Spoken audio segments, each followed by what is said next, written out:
Boss Ryan, ano masasabi mo? Ahap! Nangungu. Ahap! So, ayun mga guys, this is Boss Ryan ng Team Usok. Another day, another gala na naman ang magaganap ngayong araw na to. Ngayong araw nga ay bumalik kami dito ngayon sa New Valley para bilhin na ng pisa namin si Dre ang portable aircon na gagamitin namin sa camping. Yes mga guys, tama ang narinig nyo. Magkakamping kami ng aming pamilya. Nakita nyo naman napakaganda ng portable aircon na binili nila. At ayan na nga't nagka-dandil na sila at sumama na sa amin pa uwi yung aircon na to. Dito. Dito. Dali, bibicture kita. Pinili mo kay Ryan? Ha? Ano flavor? Ganun din, barbecue. Parehas? Oo.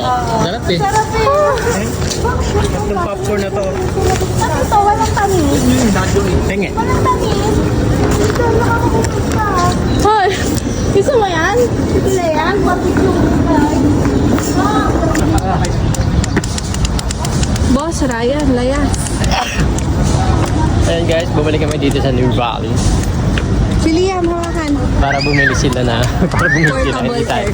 Naman namin silang bumili ng portable aircon. Yung nakita nyo kanina na binibideo ko, yun yung gagamitin na nila sa pagka-camping. Portable aircon. Kahit saan pwede, kahit nasa CR pwede. At pagkatapos ng mga guys, nagpunta kami dito ngayon sa Kabuyaw para tumingin naman ng tent na gagamitin namin. Ganyan mo, magandang pang-camping. Hala ko maganda ako eh. Hala ko. Oh, ang lawak ng loob. Sir, naka-ace lang? Ito, men.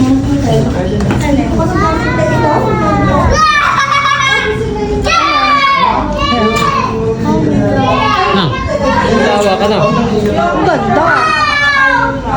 Ang talaga. Ganda. Ang ganda. At may nakakita nga kami ng camping chair dito na kakaiba. Dahil ang camping chair na ito ay nagsiswing. Sobrang nakaka-relax siyang upuan. Ito ang mga magagandang daling sa camping. Yan. Boss Ryan, nasan ka ngayon? So, Ito ko. yun yung mga vlogger na pumunta dito. Timbugo. O, ilagay mo na rin dyan yung sticker mong Boss Ryan. Si... Sticker mo, aligid mo na. Tagumpay. Anong next camping vlog na ba to? Ano ma? Hindi na tayo patungo. Next. Abangan sa susunod na kabanata. At eto na nga, nakapili na nga si Dre at si Jack ng camping tent. Mukhang maisasama na rin namin to pa uwi. Kita naman na napakalaki at napakaganda nito. At dito nga rin pala gagamitin yung portable aircon na binili nila kanina. At eto naman mga guys, yung kabuuan ng buong tent na binili nila. Ganyan na rin yung magiging itsura niya mga guys pag binuo na namin yan sa camping site. At mga guys, mukha din siya madaling buuin at madali rin siyang tiklupin or ligpitin. At dito nga pinapanood ko siya kung paano nila gawin dito para pag nasa actual na kami sa camping site, hindi na kami mahirapan dahil alam na namin kung paano ito gawin. Sobrang ganda ng sobrang ganda ng upuan, sobrang quality niya. Nakatulog na siya.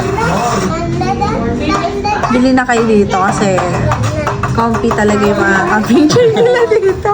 Kaya naman, sobrang comfy. Nakatulog na. Yeah. So ayun mga guys, siyempre sa mga gala, hindi mawawala ang kainan. Kaya dito na kami nag-dinner sa Tapa King.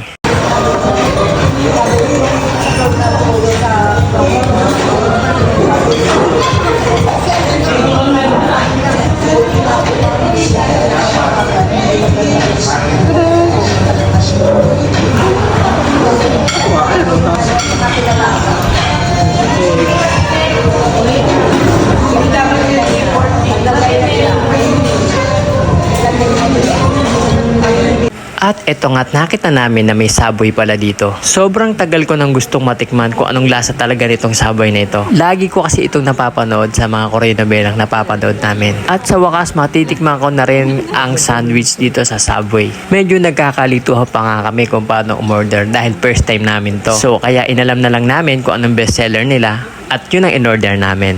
At mga guys, ikaw pala ang mamimili dito kung anong pwede mong ilagay sa sandwich mo. Basta kami, pinili namin lahat para matikman namin kung anong lasa nito. At sa sauce nga pala nito, ikaw din na magde-decide kung anong gusto mo. O ayan, di ba mga guys, itsura pa lang mukhang masarap na. Na-excite na nga ako matikman kung ano talagang lasa ng Subway sandwich na ito.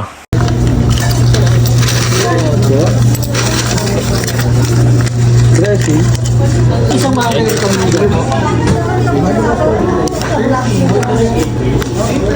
Ano ko sa yan? Sira, diet. Masarap yan. Masarap? Natikman mo na pala, Jack. Ay ko. Tikman na natin yung Subway. Hindi ako tatanggap na. Kung talagang... Hindi. So ayan yan, titikman na natin yung Subway. Kung masarap ba talaga yan? Tikman natin yan! Kusgahan mo na, Boss Ryan. Hop! Ano, Boss Ryan? Ano masasabi mo? Hop! Nangungu. Hop!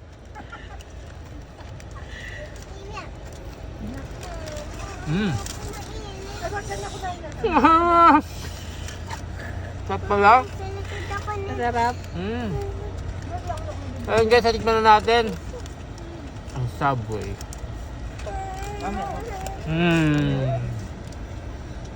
Approve!